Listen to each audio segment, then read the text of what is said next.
We're going to start our sharing of stories, and we are going to start with Janice Lance, and we want you to share your recollections of your dear and wonderful husband. Thank you. Well, I'll start by telling you when we entered in NBA. Rick retired from the military after 23 years. And as I recall, he retired on a Friday and started at Child Saving Institute on a Monday, so there was not too much lapse time there. And he started work there as the CEO. And one of his first challenges was getting a suit and tie and everything together in the morning because he'd worn a uniform for 23 years and he didn't have any decisions to make. And he also told me in the first weeks, he said, there's no men there because they were all women social workers, a wonderful Donna Hager, which you all knew. And anyway, he adjusted to that and bonded, and they had a wonderful team effort there and did great programs. And he was at CSI for, I can't remember now, 4 or 5 years. And the job came up at Kansas Christian Home in Newton, Kansas, and that was near both our families, so we decided to take it, make the move. It was kind of hard to leave Omaha. We'd been there, considering the military and the time at CSI, we'd been there 13 years. And so it was kind of hard to leave there. But we had a great time in Newton, Kansas. We loved the small town, and Kansas Christian Home was a great facility, and it was just a good move for us. And after, I think 5 years or something, I'm not clear on all the time, but I think about 5 years, Bill Gibble was decided to retire. And so they asked Rick to interview for the presidency. And so he drove up to Kansas City and met the committee in the airport and interviewed. And a few days later then, he got a call from one of the committee members who lived in Atlanta. And he said, I want to come and talk to you about the position and offer you the position and set up a time to come and talk to you if you'll tell me where in the world Newton, Kansas is. So anyway, he came. And Rick took the job. And he moved to St. Louis a year before the girls and I did, because it was Missy, who's here, her senior year. And so we stayed there, and he came back from St. Louis to Newton on as many weekends as he could. And Rick rented a small apartment in South St. Louis and didn't have a garage, just had on-street parking. And he went out one morning to get in the car to go to work, and his car was gone. And so he got initiated into big city life. And by the time the police found the car a couple of days later, it was stripped of everything but the steering wheel, I think. So anyway, that was when NBA was downtown. And then shortly after that, Ted Beasley gave the money for the Beasley building, and then that became, the building was built, and that was the NBA headquarters. And one of the things, moments I remember that stand out was the dedication of the Beasley building. And they had a great big tent set up outside where we all sat, and a terrible, terrible windstorm came up, almost like a tornado. And some of the staff went behind the tent to hold it down. And Mrs. Beasley, who was a beautiful Southern lady, turned to me in her soft Southern drawl and said, I didn't know if it was going to be a dedication or an ascension. That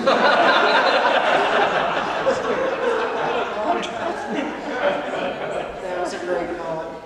And there were some, of course, difficult times through the years, but they always weathered through it, the staff. And there were some top of the mountain moments, like the 100th anniversary. And for Rick and for our family, one of the most wonderful moments of all, not moments, times, was his retirement party. And that was a moment that we cherished forever, a memory. So it was, but what I remember the most about the years in NBA, and Rick would say that if he was here, is the staff. Not only at headquarters, but throughout the facilities. And not only were they so professional and skilled, but their commitment and their dedication was just amazing. They worked tirelessly, the hours, long hours, and road trips and all that, but just anything it took to get the job done. And I think for all of them, it was not just a job, it was a purpose. And they knew that they had a part in making the people that NBA served, making their lives better. And they really lived the NBA motto. What they did best was care. And it was a beautiful thing to see. And I think that I like to think now of maybe those 6 women up in heaven and Bill Gibble and Orville Peterson and Rick and Dwayne Moon and oh gosh, all of Lauren Richter and Paul Kennedy and all the ones that have gone ahead, getting together maybe and telling NBA stories and talking about how proud they were to have been a part of the NBA story, because it was a good one and still is. I'm glad it's going on. Oh, Janice, thank you. Again, my name is Mary Lou Kedron. I'm from Kansas City. And I still am a member of School Parkway United Christian Church, and at that particular time, when I joined the church, it was pastored by K. David Cole. He was an African-American male preacher, very down to earth, he was known across the Christian church, Disciples of Christ, by all folk, regardless of their color and regardless of their persuasion or whatever. He was a giant of a man. And before he came to a few of us in the church, and he said that he would like for us to start a facility, and that it would be for low-income housing people. And he was also concerned about members of our own church that may need housing when they turned age 65. And so that was my beginning to know anything about NBA. NBA came to Kansas City with several staff members. At this particular time, I cannot call their names, but they were great people to work with, and they gave us so much information that we were able to sell it to the entire congregation, and it was very, very simple. At this day and stage in life, K. David Cole Place, it was named after him, not because he wanted a named place after him, but because he was more concerned about the benevolent in the word of NBA. He was concerned about people who needed a place to sleep and could be in a comfortable place and didn't have to worry about what the other folk or whatever else was going on. And because of HUD facility, which to this day, when you walk in the place, you see a picture of K. David Cole. When I was there, some people wanted to take that picture down, and we had to tell them, look, this is a giant of a man, and he is part of Christian Church Disciples of Christ, and as long as we are who we are, it's going to stay there, and it remains there. I'm going to say, I want to jump from that connection, because NBA for me is the place to go to. One of the ministries of the church where you honestly, we're helping other people. We have compassion for those that cannot help themselves, and this is what NBA means to me. And I didn't know Rick Lance at the time he was with NBA. But at one particular time, in being in Kansas City and being part of a group of people, this is when Rick and his wife moved to Kansas City. We, on the regional level, immediately asked him to come on board to help us save our camp and conference place. And we met with him, and this was the first time I'd ever met this man. but he was so warm and he was so likable that we were able to connect, and I just thought, this is a great person. And when I found out that he was hooked up with NBA after my connection with the NBA, I thought it all makes sense. It really does make sense. So thank you for sharing your husband with NBA. And daughter, thank you for sharing your dad with NBA. We appreciate it. We do. Tall Oaks was very important to me. It was Tall Oaks Conference Center. It was very important to him and to us. Thank you, Mary Ruth. We're going to hear from Bob. Yes, it's pretty easy for me to think about some of those giants that went ahead of us at the children's units, Don Brewer and John Bettine and Martin Pratt at Cleveland and St. Louis and Denver and Omaha.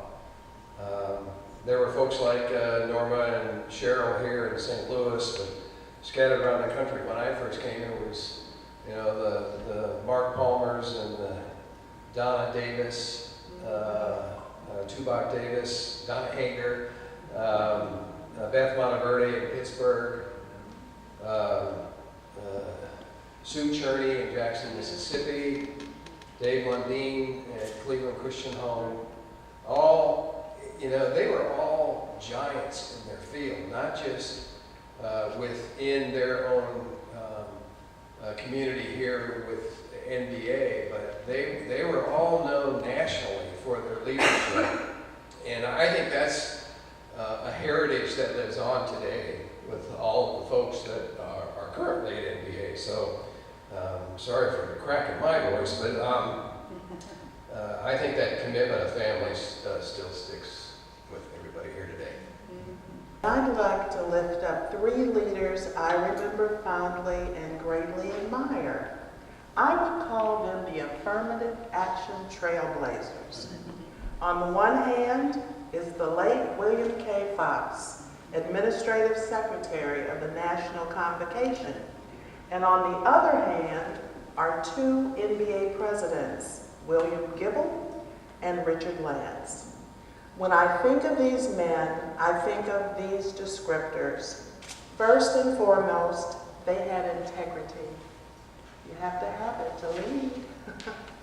And they were courageous, innovative, strategic, and results-oriented. The first half of the Affirmative Action Trailblazers story starts in the late 1970s with Bill Gibble suggesting to Bill Fox that NBA could send the crusade funds raised in the 1950s for a Negro home for aged and a Negro home for children back to the convocation, thus enabling them to spend the funds in whatever way they deemed appropriate. Here comes the strategic part. When Bill Fox replied to Bill Gibble, and these aren't his exact words, but the essence, keep the funds within NBA and form a task force to decide how the funds could be used to promote affirmative action within NBA. Bill Gibble took Bill Fox's advice. The NBA National Convocation Task Force was formed. Upon Bill Gibble's retirement in 1982, Richard Lance became the NBA president. He took the affirmative action baton and ran with it, becoming not only a bold advocate for affirmative action, but also an innovator who got results. I like to say Rick used a carrot approach to lead in this new direction. He realized he could always use a stick later if he needed it. What was the carrot approach?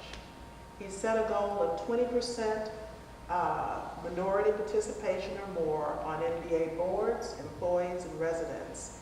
He offered tangible help from the central office in the form of affirmative action grants for pilot programs and the resources of the Director of Social Services, Patricia Clark. Pat served as a very effective bridge to minority constituencies. A brilliant thing that Rick did to advance affirmative action, and it was a little thing, was to publish NBA unit affirmative action statistics that were reviewed annually by the board and at staff conference. These published reports created positive peer pressure to have good stats in terms of affirmative action. By the end of Rick's tenure at NBA in 1996, NBA truly had moved from worst to first in affirmative action.